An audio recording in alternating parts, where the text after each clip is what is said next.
खासदार बॅरिस्टर असदुद्दीन ओवैसी यांची वैद्यकीय उपकरणे व औषधांची पहिली खेप औरंगाबादेत दाखल. खासदार इम्तियाज जलील यांच्या हस्ते अद्ययावत व्हेंटिलेटरसह इतर वैद्यकीय साहित्य सामुग्रीचे लोकार्पण. खासदार बॅरिस्टर असदुद्दीन ओवैसी यांनी औरंगाबाद शहरातील कोरोनाच्या पार्श्वभूमीवर Majlis charity educational and relief trust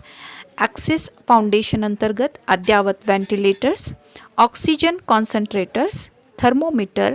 ऑक्सिमीटरसह अत्यावश्यक औषधांची पहिली खेप आज सकाळी औरंगाबाद येथे पाठवली असून आज दुपारी खासदार इम्तियाज जलील यांनी सदरील सर्व वैद्यकीय साधन सामुग्रीचे लोकार्पण खासदार कार्यालय येथे केले.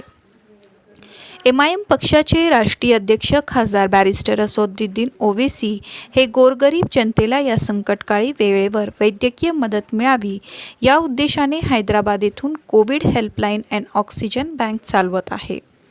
सदरील हेल्पलाईन अंतर्गत भारतात विविध ठिकाणी गोरगरिबांना मदत व्हावी यासाठी अत्यावश्यक असे वैद्यकीय उपकरणे व इतर साधन सामुग्री व औषधांची मदत पाठवत आहे. आतापर्यंत बिहार, उत्तर प्रदेश, महाराष्ट्रासह इतर राज्यात वैद्यकीय मदत पाठवण्यात आलेली असून औरंगाबादेत आज पोहोचलेल्या पहिल्या वैद्यकीय मदतीत अद्ययावत ventilators, oxygen concentrators, thermometer, oximeter आणि औषधांच्या किटचा समावेश असल्याची माहिती खासदार इम्तियाज जलील यांनी लोकार्पण करतावेळेस दिली. सदरील मिळालेल्या वैद्यकीय उपकरणे व इतर वैद्यकीय साधन सामुग्री व औषधी किट यातून मालेगाव व धुलिया येथील गोरगरीब जनतेला मदत व्हावी यासाठी ते तेथे पाठवण्यात येणार असून सदरील सर्व व्हेंटिलेटर्स व इतर साहित्य खासगी रुग्णालयासोबत करार करून त्यांच्यामार्फत गोरगरीब रुग्णांना मोफत सुविधा देणार असल्याची माहिती खासदार इम्तियाज जलील यांनी आज दिली.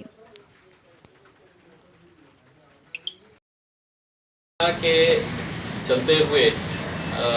वेंटिलेटर्स, ऑक्सीजन कंसंट्रेटर्स की इसकी जो कमी महसूस हो रही थी, ये पूरे मुल्क भर में इसकी कमी महसूस हो रही थी. इस कमी को समझते हुए मजलिस इत्तेहादुल मुस्लिमीन के हमारे कायद बैरिस्टर असदुद्दीन ओवैसी साहब ने इसको गंभीरता से लिया और उनको ये एहसास हुआ कि हम सरकार के ऊपर इसलिए निर्भर नहीं कर सकते हैं कि वैसे भी हुकूमत ने हमारे पास औरंगाबाद के अंदर जब वेंटिलेटर्स दी तो 150 वेंटिलेटर्स आए, लेकिन वो किसी काम के नहीं थे, सिर्फ डब्बे हमारे पास भेज दिए गए थे. असदुद्दीन ओवैसी साहब ने अपने तौर के ऊपर जो मजलिस इत्तेहादुल मुस्लिमीन का ट्रस्ट है उसके ज़रिए औरंगाबाद में मालेगांव के लिए, धुलिया के लिए, बिहार में बहुत सारे इक्विपमेंट्स जो पेशेंट्स को डायरेक्टली इसका फ़ायदा पहुंच सकता है वो इक्विपमेंट्स पहुंचाए हैं. असद साहब की मोहब्बत आप लोगों को मालूम है कि औरंगाबाद के लिए कितनी रहती है. उसे देखते हुए उन्होंने ये पूरा इक्विपमेंट्स यहाँ पर भेजा है, जिसके अंदर वेंटिलेटर्स है, जिसके अंदर ऑक्सीजन कंसंट्रेटर्स है, जिसमें मेडिकल के जो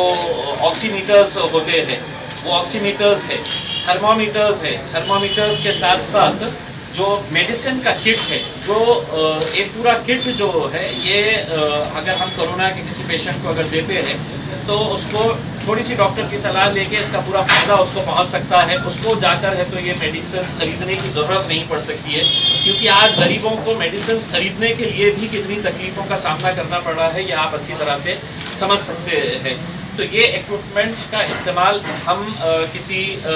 हमारे जो हैदराबाद से आए हुए लोग हैं ये हमारी ही टीम को है जो डेमोन्स्ट्रेट करके बताएंगे कि किस तरह से अगर किसी को ऑक्सीजन की ज़रूरत है तो उसे सीधा वहाँ पर वेंटिलेटर हॉस्पिटल जाने की ज़रूरत नहीं है. ये ऑक्सीजन कंसंट्रेटर्स हम हमारे तौर के ऊपर वहाँ पर उनको देंगे. इमीडिएट है तो पेशेंट को रिलीफ मिलेगा. जो दूसरे इक्विपमेंट्स है, वेंटिलेटर्स चूँकि हम लोग नहीं कर सकते हैं तो हम किसी प्राइवेट हॉस्पिटल को ये वेंटिलेटर्स देंगे और उनके साथ एक एग्रीमेंट करेंगे कि ये वेंटिलेटर का इस्तेमाल अगर किसी गरीब पेशेंट के ऊपर अगर वो करेंगे तो उससे वेंटिलेटर के चार्जेस नहीं लिए जाए. क्योंकि आज देख रहे हैं हम कि एक पेशेंट का बिल जो है वो प्राइवेट हॉस्पिटल के अंदर भी अगर देखा जाए तो लाखों रुपये के अंदर आ रहा है. तो हम बहुत कुछ तो नहीं, लेकिन हमारी तरफ से जितना हो सकता है हमने ये किए है. चूँकि लॉकडाउन की वजह से सामान लाना बहुत दिक्कत हो रही है तो हमारी हैदराबाद की टीम जो है, माज साहब है, बाबा भाई है, ये लोगों ने ट्रेन के ज़रिए इसको लेकर आए हैं. आगे और भी कंसाइनमेंट्स आने वाले हैं। वो कंसाइनमेंट जैसे ही लॉकडाउन ख़त्म होता है तो वो कंसाइनमेंट हमारी कोशिश है कि दूसरे हमारे जो ऐसे इलाके जहाँ पर मेडिकल की सुविधा बिल्कुल नहीं है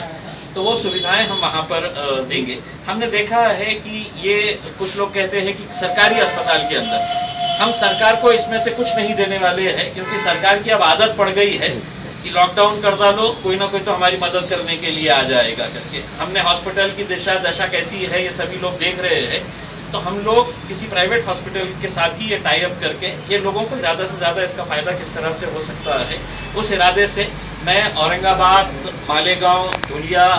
महाराष्ट्र की आवाम की तरफ से खासदार बैरिस्टर असदुद्दीन अवैसी साहब का तहे दिल से शुक्रिया अदा करता हूँ कि ऐसे वक्त के अंदर बातें करने वाले बहुत होते हैं, लेकिन हकीकी तौर के ऊपर काम करने वाले ये उसूलन अगर देखा जाए तो पिछले